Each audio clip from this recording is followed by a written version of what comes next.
Let me thank you all for coming out, for giving the film such a warm reception after all these years.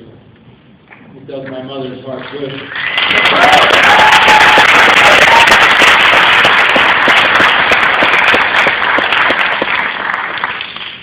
A lot of these stories, as I say, you've either heard me tell someplace before or you've read my memoir. But for those of you poor benighted souls who are unfamiliar with these tales, I had never seen Star Trek really. Growing up, when I would be flicking around the dial, when I saw the man with pointy ears, I just kept going. I didn't know what it was, and I lacked the intellectual curiosity to ascertain. I attended the University of Iowa, the Writers' Workshop. I had a friend there from New York who was devoted to Star Trek. He used to drop acid every day and watch it.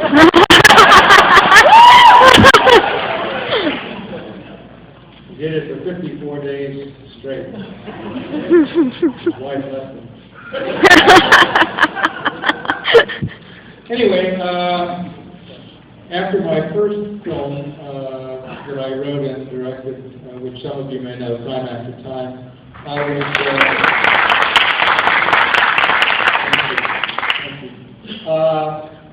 there was a film I wanted to make, a script I had written, and I couldn't get anybody interested in it, and I became sort of fixated Ahab-like on this project and simply wouldn't entertain notions of anything else. Some time was passing, and it was an evening a year or so later. I was barbecuing in my backyard with a friend of mine who was an executive at Paramount Pictures, and she said, "Nicky, if you want to learn how to direct, you should be directing, not sitting up there holding your breath, because they're not doing what you want." Sort of infantile, really. This is the sort of thing that if your parents would say to you, you might become incensed and tell them where to take a hike.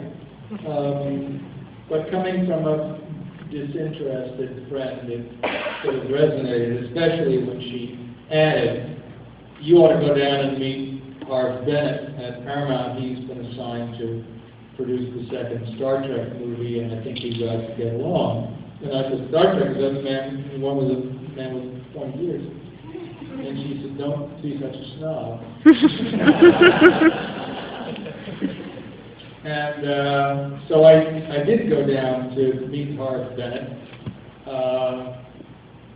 who was very intrigued by this evening's events, by the way. And I got along with him very well, and he showed me the first movie, and he showed me some episodes of the original television series. And I found myself intrigued because something about this reminded me of something that I really, really liked. And it took me a while to figure out that it was the Hornblower novels of C.S. Forester that I read as a kid. C.S. Forester, who also wrote The African Queen. And I thought, well, this is Hornblower in outer space. That's what this is. And I could really sink my teeth into that. So he said, "Well, draft 5 of the script is coming in, and I'll send it to you."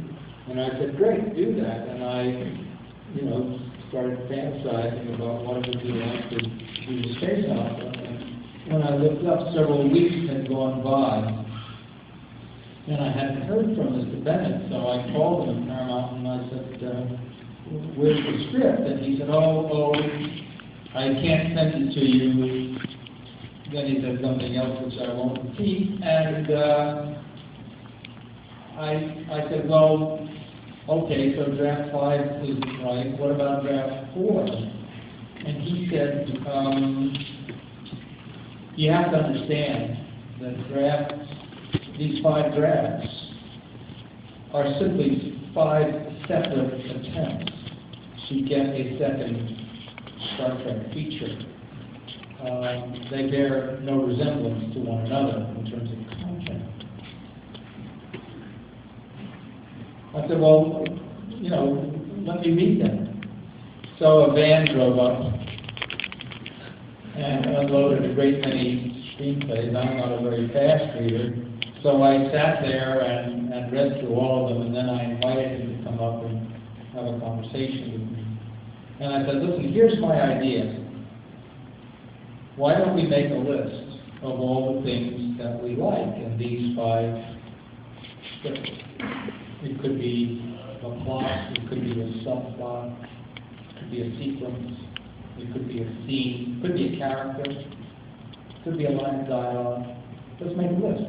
And then I'll try to put them all together. I'll write another script that tries to accommodate them. What's wrong with that? Because they were looking at the carpet. And they said, well, the problem is that if we don't have a screenplay in 12 days, ILM, which is the special effects house, says that they cannot guarantee delivery of the shots in time for the movie's release in June. I said, the movie's being released in June? The second movie I ever directed, I didn't know they already booked it in the theater. I said, well, all right, okay, you know, let's get to work. I think I can, you know, I'll do it in 12 days, but we've got to, you know, we've got to start now. What's wrong with that? Because they were still looking at the carpet. And they said, well, we couldn't even make your writing deal in 12 days. And then I made my big mistake. I said, listen, forget about the deal. Forget about the money, forget about the credit. Let's just get on with it, or there won't be a movie. My agent, who had once considered studying for the priesthood, realized that he was unsuited for this work when he tried to kill me. Anyway, that's basically how I got involved. There were 12 very hectic days in which I somehow played with it like a Rubik's Cube and put Khan and Genesis and Kirk and Sun and Spock and Death and Savick and I don't know what else and sort of jumble them all up.